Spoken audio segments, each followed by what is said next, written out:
So lately I've been thinking a lot about cyberpunk and what happened before and after cyberpunk in the great conversation of science fiction. And I had a hunch that one of my favorite series of all time was what you would call post cyberpunk. And I was right. It's The Expanse. The Expanse has a lot of cyberpunk elements, especially in the first book. And so I got to thinking about it. And I'm like, well, there has to have been something that came before cyberpunk, you know, the whole new wave science fiction with Michael Moorcock and stuff like that. And I was like, well, what is cyberpunk built on? It's science fiction, of course, and also detective noir style stories. And I thought about what I'd read recently that kind of fit into some of those things. And I did a deeper dive on a few books that really felt like they influenced The Expanse and some of the cyberpunk I've read. And so the first book I want to start with is The Big Jump by Leigh Brackett. This book doesn't have a lot of the cyberpunk elements when it comes to physical augmentations, hacking, and stuff like that. But what it does have is it is a noir story involving a man trying to find out what happened to someone he owed a debt to, like a life debt type thing, not money. And it was him going up against a mega corporation. So this book came out in 1955. So it predates a lot of the early cyberpunk influences by about a decade.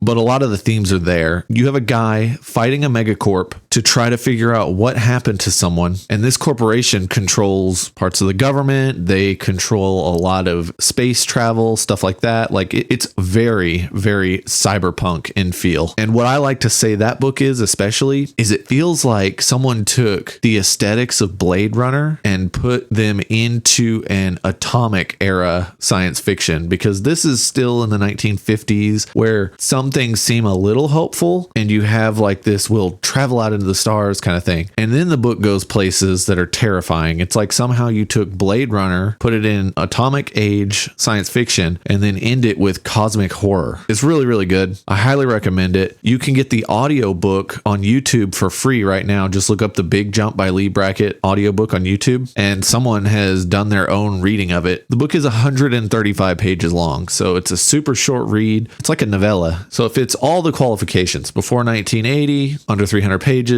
audiobook available, and the book is easy to buy. You'll end up getting one of these copies that are kind of cheap, like the way they're printed, but that's okay. It's a really good read. You can get it on like Amazon and other places. This next one and the one after it are wild. They're both written by Alfred and like, holy crap. The Demolished Man is a cyberpunk novel. The book involves a business tycoon living in the future where murder is impossible because the police are telepathic. And it's him plotting a murder. It's super dark and it's super grim. And the way it ends, you're just like, oh, it's so good. And it involves repatterning your brain to get around telepaths, using the black market to get a hold of a weapon to murder someone. These two mega corporations fighting against each other, trying to gain the upper hand. And this tycoon is driven by that competition to commit murder. It's really good. And it is 183 pages. You can't beat that. And it's on Audible. It's 7.5 hours. You know, you're going to listen at 1.2 speed or 1.5. So you're going to crush it like 5 hours. I highly recommend it. It's got a lot of trippy themes in it, but I do want to warn you about these books before I get on to the third one. You're going to have to give a little ground when it comes to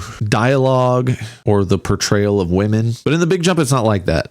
Leigh Brackett writes women very well. One of the interesting things is even the women that fit like classic tropes in The Big Jump, she does a good job of kind of breaking down those barriers. But what I was saying, there's going to be stuff in there you're like, well, this dialogue doesn't seem very realistic, stuff like that. You got to give ground with this in the same way you have to tolerate that stupid mid-Atlantic accent that every woman used in Hollywood during the 1940s and the 1950s. It's such a fake accent and it drives me insane. But if I want to appreciate the old movies like that, I kind of have to deal with the stupid accent. So some of the things in here you just kind of have to deal with and look past, but I don't think any of them really take away from the writing as a whole. Okay, this one's a big deal. The Star's My Destination by Alfred.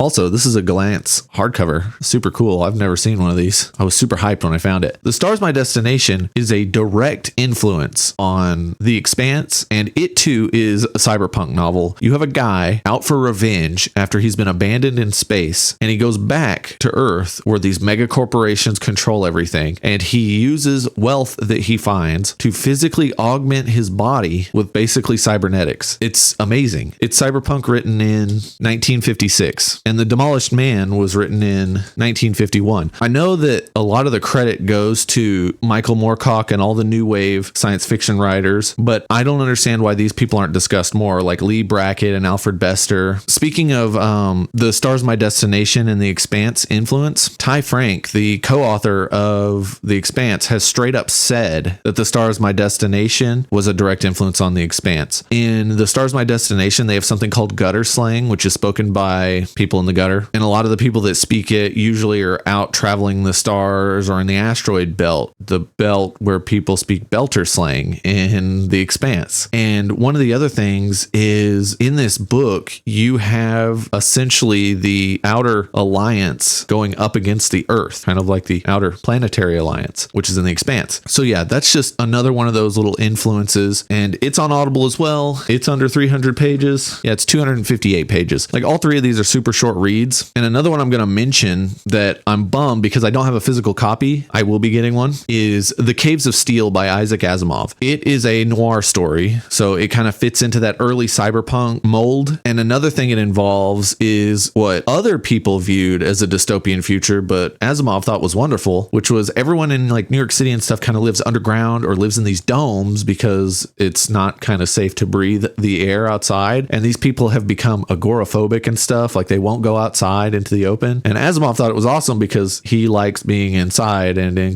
enclosed places, but you know, some people want to touch grass. And anyways, the story involves a detective working with a robot, and robots are like not okay on Earth during this story. And so you get this guy interacting with a machine, and there's kind of this theme of what makes a person, and an exploration of what kind of society we would have where you have mega corporations and you have governments fighting against each other and people just trying to live their lives and being downtrodden. I mean, they all have super cyberpunk themes, and that book was written in the early 1950s as well. It's super short. Of course, it's on Audible. It's an Asimov book. So I highly recommend all of those. And if you want some bonus credit, because I think you get a lot more out of Cyberpunk once you understand that it was so heavily influenced by detective stories, that you should look into stuff written by Frederick Brown. He was one of like the OG detective writers. He also wrote a lot of science fiction, a little bit of fantasy, some really good horror. And like in this short story collection, there's Crisis 1999, and it's just a good detective story that happens to have a bit of sci-fi elements. All those were written in like the 1940s and early 1950s. That one takes place in 1999. It's kind of trippy. He's got like a smartwatch, except really what it does is it interacts with like radio signals to synchronize you to local time because it's so easy to jet set to different time zones and stuff. Weird things like that. Stuff like that is just super cool. I highly recommend anything from Frederick Brown. He's such a good writer. One of the funniest things is in the beginning of this, he has an intro and he's like, you might be wondering why I wrote an intro. I myself was wondering that because I didn't want to do it. But you know, publishers are always trying to squeeze extra words out of you. And one of the funny things about Frederick Brown is he used to do everything he could to get out of writing. Like he just didn't want to write, but when he did, he's absolutely amazing. I thought that was super interesting. But yeah, to bring this all together, I really think Cyberpunk started a little earlier than most people think, or at least the early influences on it. They're really worth digging into. And another thing, I didn't mention it at the beginning of this video, but if I recommend a book in this, it's because I've read it. It's like 4 stars or 5 stars type thing for me. I'm not going to hand y'all turds. I'm going to make sure that I enjoyed it. And as you follow my channel, you'll see kind of what I like and see if it coincides with what you like. But part of the thing with these videos is I want people to look into this older stuff. So I'm going to try to pick things that are easy to get a hold of, easy to read, and are enjoyable for just about anyone. I mean, if you like science fiction, you will find things you like in these. If you like detective novels, you'll find things you like in most of these. And if you like The Expanse, you will find things you like in these because a lot of the themes early on in the Expanse series are in these books. Yeah, so that's kind of my whole thing. You know, pre-Cyberpunk, it's pretty cool. And I didn't even know post-Cyberpunk was a thing until I started thinking about it. And I'm like, well, does post-Cyberpunk exist? And yeah, it's basically Cyberpunk where things just don't suck as much. So kind of like real life, I guess. But I want to thank you for checking out this video. I really hope you like some of these picks. Please let me know in the comments if you've read them or you plan on reading them. The longest one is 258 pages. I mean, it's like nothing. And the shortest one is 135 pages. At least give The Big Jump a chance. It's really good. I really enjoyed it. And with that, I'll see you next time.